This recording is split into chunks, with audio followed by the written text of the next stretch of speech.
Propõe que a gente receba aqui o jurista André Marcília, mais um xará, e que com certeza está, tendo um desempenho tanto aí nas últimas semanas, meses e nos últimos tempos, por que não, realmente trazendo aí um embasamento jurídico para poder, de alguma forma, apresentar item por item, fato por fato, vícios, né, nesse processo.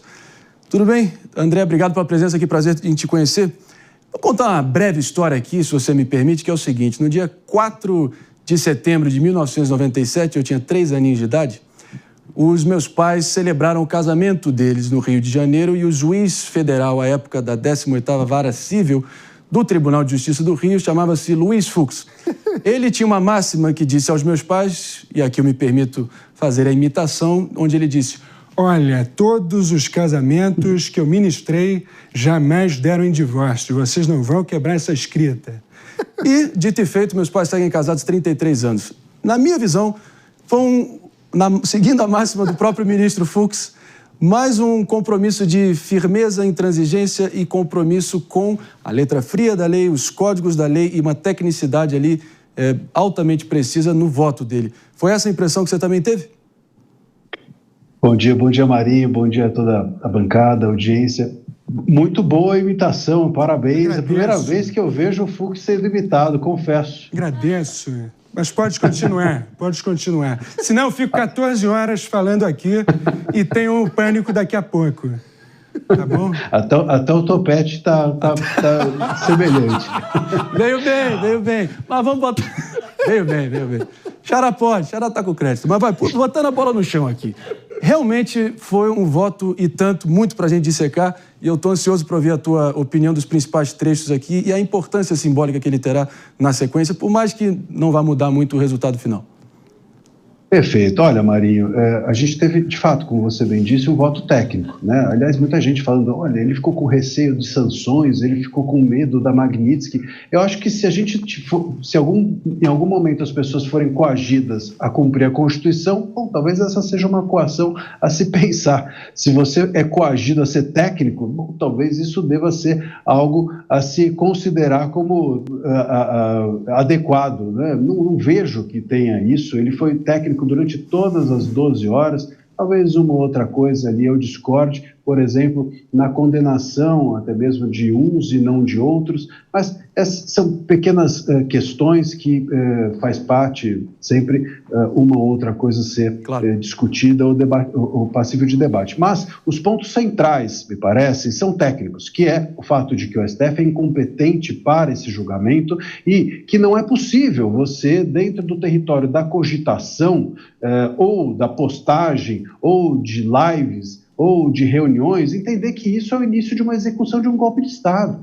Crimes, tanto o golpe de Estado quanto a abolição violenta, o próprio nome já indica, violenta do Estado, são crimes que exigem o elemento violência. A gente não pode passar de uma hora para outra, entendendo no Brasil, que a violência pode ser simbólica, que a violência, que é algo tão grave, pode ser simplesmente imputado a palavras, né? É muito grave, inclusive, para depois desse julgamento, essa jurisprudência que fica. Eu acho que o Fux coloca a bola no chão e, de alguma forma, nos mostra como esse julgamento poderia ou deveria ser seguido pelos demais se nós estivéssemos no terreno do debate jurídico e não do debate político. Tanto o voto dele, quanto o voto, por exemplo, a respeito de redes sociais do André Mendonça, acho que criaram uma imensa polêmica por serem técnicos e por serem votos que leem basicamente o texto literal da Constituição. E isso no Brasil hoje virou algo revolucionário. O bom senso virou revolucionário. Ler a Constituição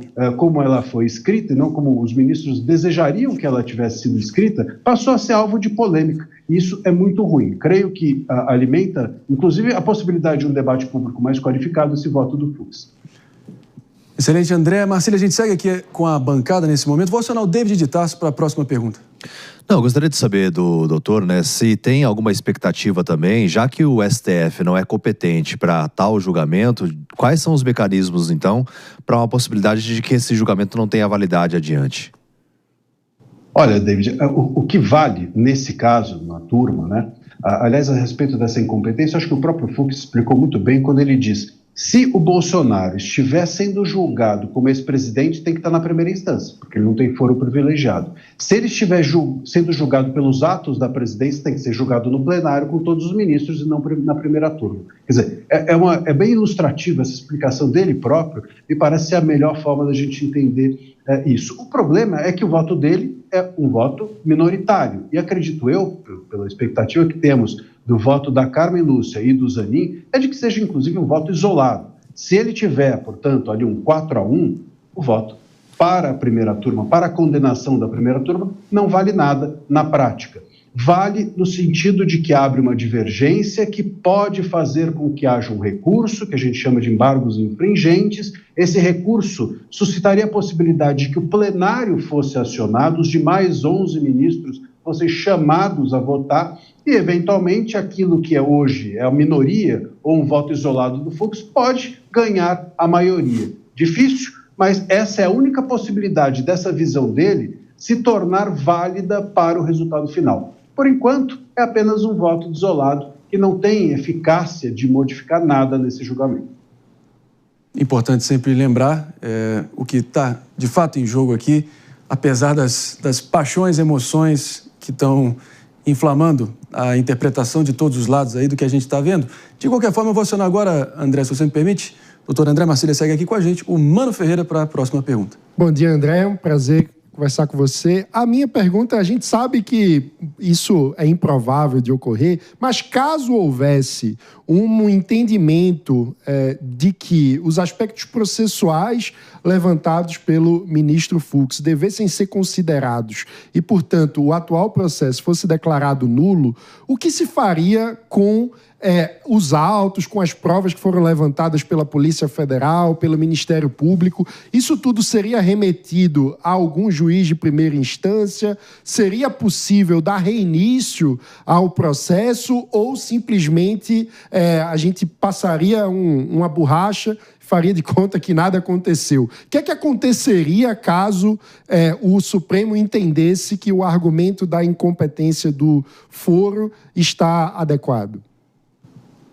Olha, mano, é uma boa pergunta. A gente, se tudo isso, se houver, né, depois desse julgamento da primeira turma, um recurso ao plenário, o plenário considerar que o Fux tem razão, vamos dizer assim, nessa questão da incompetência, o julgamento precisa ser declarado nulo. Por isso que essa questão da incompetência, inclusive, às vezes passa batido, mas é mais relevante do que a absolvição. Porque, veja, se um tribunal é incompetente, ele não importa se ele julga culpado ou inocente. O voto culpado ou o voto inocente é incompetente. Portanto, tudo é anulado e aí sim volta ou para o plenário, vai para o plenário para reiniciar o julgamento ou para a primeira instância. Eles pegam todas as provas, remetem todas elas para a primeira instância. É como se realmente apagasse, passasse uma borracha e começasse tudo de novo.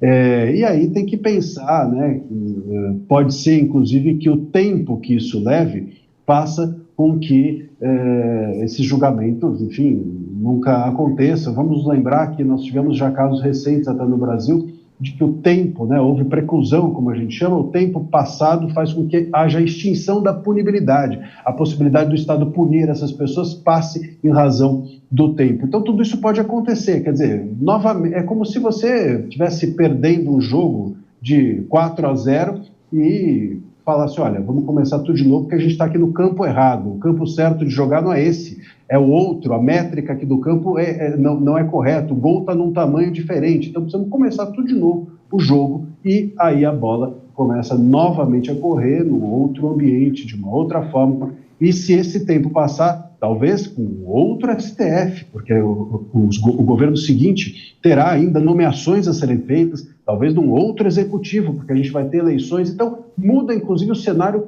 contextual a respeito desse julgamento, se ele for anulado. Doutor André Marcília, isso aí para mim está dado, como 2 e 2 são 4. Acho que isso aí é iminente em algum momento dos próximos capítulos da nossa história aqui, que a gente já pode antecipar. Mas, de qualquer maneira, eu vou com a Aninha Beatriz Rich agora para a próxima pergunta. Oi, doutor André, bom dia, obrigado pela presença. A minha pergunta, ela diz respeito aos demais julgamentos que envolvem o 8 de janeiro e que foram feitos pelo STF sem qualquer questionamento por parte do ministro Luiz Fux a respeito da competência. Então, a minha pergunta é, este voto abre margem para um requestionamento por parte daqueles que já foram condenados? E se sim, como isso pode acontecer? Tudo bem, Aninha? Olha, ótima pergunta também.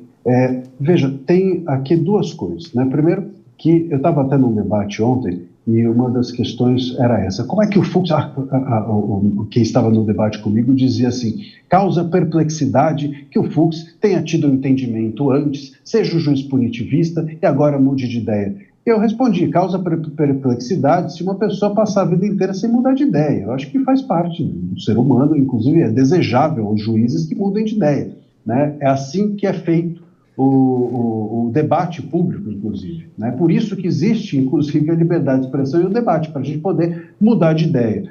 Agora, o Fux, na prática, o voto dele não muda nada. Se houver um acórdão depois, no plenário, que acolha essa visão dele, aí sim, esse é um ponto relevante, aí entra nisso que você estava falando, Aninha. É possível sim que os réus do dia 8 tenham até mesmo uma revisão do seu julgamento. Porque veja só, o julgamento dos réus do dia 8, esses julgamentos são conexos a esse julgamento do golpe. Esses fatos todos se entrelaçam. Então, se você tiver num julgamento do processo do golpe, o entendimento de que o STF é incompetente, e no julgamento dos réus do dia 8, o entendimento de que o STF é competente, bom, a gente tem um conflito, casos conexos com decisões conflitantes. Isso pode suscitar, sim, a revisão do julgamento, inclusive, dos réus do dia 8. Tem uma figura no direito penal que chama-se revisão criminal, ou julgamento por equidade, que é justamente para casos como esse, quando você tem casos que são conexos aos fatos conexos, mas decisões conflitantes. E aí, a próprio judiciário deverá abrir portas para a revisão do julgamento daqueles réus do dia 8. Então, se o plenário acompanhar o Fux em um segundo momento, isso pode modificar, sim, o julgamento dos réus do dia 8 adiante. Meus amigos, vou com o David de Tasso. Mais uma pergunta. Temos, enfim, são muitas aqui no caso. Vamos com o David, então? David, com a palavra. Sim, porque diferente, até acho que o doutor já esclareceu em relação à possibilidade, né, de que o ministro Fux pudesse influenciar os outros ministros, essa chance é praticamente nula, né? Mas ele trouxe pontos, acho que importantes. Mas na sua visão também, você como jurista, acredita que as questões trazidas pelo ministro Fux em relação à organização criminosa, a tentativa de abolição do Estado Democrático de Direito por violência, realmente são questões que não podem ser julgadas porque não há elementos suficientes quanto às provas que existem nos autos? Olha, David, a questão não é haver ou não provas, né? De fato, as provas, elas, enfim, foram levadas agora aos autos. O problema é que essas provas, elas não indicam que houve uma tentativa de golpe de Estado. O que a gente tem é provas de que essas pessoas que estão sendo julgadas, elas produziram materiais. Veja, qual é a imputação, para a gente também aqui colocar um pouco, esclarecer um pouco, qual é a imputação que está sendo feita a esses réus? De que eles enfraqueceram o Estado de Direito por meio de lives, postagens, reuniões, monitoramentos de autoridades e etc. Essas provas, vamos dizer assim, estão lá. O problema é que isso não é um golpe de Estado. Você monitorar autoridades significa que você pode ser punido. Se você é um servidor público, você pode ser punido. Isso é desvio de finalidade, isso é um ilícito, mas não punido por golpe de Estado. Você postar algo, bom, isso pode eventualmente ser tido como um crime contra a honra, se essa postagem ofendeu alguém, mas isso não é um golpe de Estado. Então, o problema aqui a falta de provas não é que essas pessoas simplesmente não fizeram nada, é que essas pessoas que estavam lá, o que falta é a prova da ligação delas com o golpe de Estado, com a efetividade de um golpe de Estado. Isso não veio à tona. E se a gente condena essas pessoas todas, esse me parece ser o grande perigo, a gente está dizendo que o exercício da liberdade de expressão pode resultar num golpe. Então aqui todos nós que usamos da palavra, advogados, jornalistas, se alguém, como os réus do dia 8, utilizarem aquilo que eu estou falando para um ato ilícito, bom, então eu sou o mandante amanhã de alguma coisa, porque eu estou aqui dando uma ideia, porque eu estou aqui trocando informações, porque eu estou aqui questionando a democracia, ou urnas, ou seja o que for. Quer dizer, isso é muito grave. A gente passar a entender que o questionamento das pessoas a respeito de determinados fatos que existem dentro do país pode resultar num golpe, essa parte, esse link é que não tem provas. Essa relação é que não foi comprovada, a meu ver, né, claro, e também do Fux, e isso é que é o mais grave dessa história toda, porque criminaliza de alguma forma o exercício até mesmo da liberdade de expressão. André Marcília, eu peço para você permanecer com a gente aqui por mais alguns minutos, não sem antes eu me despedir de todo mundo que nos acompanhou pela Rede Jovem Pan de Rádio Pânico daqui a pouco para vocês. Morning Show fica por aqui. Tchau! Em frente sempre aqui para quem nos acompanha por imagens nas multiplataformas da Jovem Pan.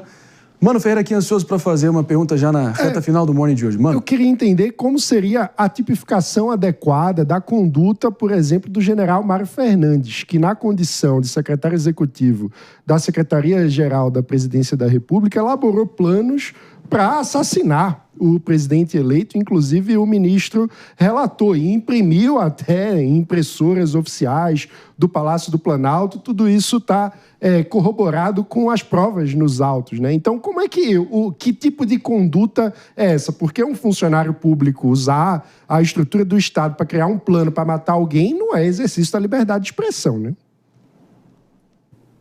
Olha, veja só, se eu, nesse momento agora, que estou aqui com vocês, estiver aqui cogitando amanhã assaltar um supermercado, eu não posso ser preso. Se eu imprimir um plano para assaltar o supermercado, não é crime. Se eu não começar a assaltar o supermercado, eu não preciso concluir o assalto, mas eu preciso iniciar o assalto. Se eu estiver no terreno de impressão, de cogitação e etc., isso não é crime. E não é uma opinião minha, e nem de nenhum ministro. Está na nossa legislação. Então, esse é o ponto. A cogitação, isso também o Fux aborda, a cogitação de algo, ela não passa pelo terreno da criminalização na tentativa. Não há uma tentativa de assaltar um supermercado se eu estiver aqui pensando a respeito disso. Mas quando um funcionário público faz isso, não tem nenhum desvio de finalidade? Não, sim, o funcionário pode, eventualmente, se ele gastou o tempo público, o tempo destinado, que ele deveria ter destinado a uma função pública com isso, ele pode, na esfera administrativa, ser punido. Mas o problema aqui é que o que está em jogo é se essa punição pode ser por golpe ou por tentativa de golpe do Estado. Esse foi André Marcília, muito obrigado pela presença aqui, a gente agradece demais e estende aqui já o convite para você retornar o quanto antes, porque conteúdo e matéria não vai faltar. Obrigado. Obrigado, foi um prazer estar aqui com vocês, um abraço a todos. É isso aí.